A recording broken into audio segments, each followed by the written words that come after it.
Raymond, thank you. A few moments ago, a motion was made during a special council meeting in Mount Pleasant. The meeting was called to talk about the future of Shem Creek Park. Joining us now is News 2's Matt Alba, who just came out of that meeting.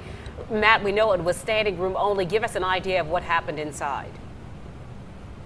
Yeah, Carolyn, it was absolutely packed in there. People were lining the walls. Council went back and forth over a pretty controversial motion that was made by Councilmember Joe Bustos. He filed a motion to make a new parking garage and a new park over at Shem Creek. Now, this is a controversial topic because they're already building a parking garage over there. So I'm joined now by Councilmember Mark Smith. You voted against this motion. You say you are blown away? Matt, tonight was a very sad day for the town of Mount Pleasant. The vote that I did not support tonight is going to charge staff to move forward with appraisals and a conceptual design on 4 identified parcels of land, including the former Sete restaurant that's currently being renovated and was recently purchased by a private investor. Also the Red's Tavern and Table restaurant, and the under construction parking office building that has a parking element garage to it, and the vacant land next to Sete. Those are the 4 identified parcels that are going to be identified for public good and for public purpose, which I still couldn't quite understand.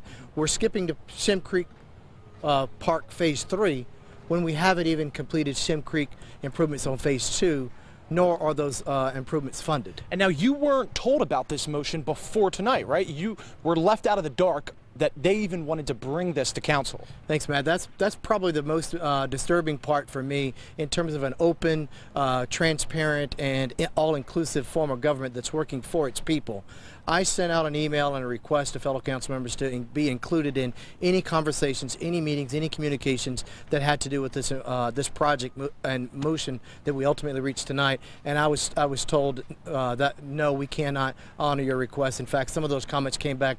You'll be in the know on a need-to-know basis when we think you need to know. So tonight, when the general public was educated, was when I was educated for the first time and saw this motion for the first time, which had been circulating around long before our meeting tonight, sir. And then council didn't even look at renderings. I mean, this is all just brand new, but council hasn't even had an opportunity, I guess, to consider park options, what's going to be in the park. It was all just in that motion, right? Yeah, I think you're speaking of the elements that would be potentially included in the park. Yeah, typically when there's a park created, there's a public input session, sometimes multiple public input sessions, like we're doing with the partnership on the park on Rifle Range Road, and like we did with our waterfront park Phase 1 and Phase 2. We engage the community. So that does not happen tonight at this meeting.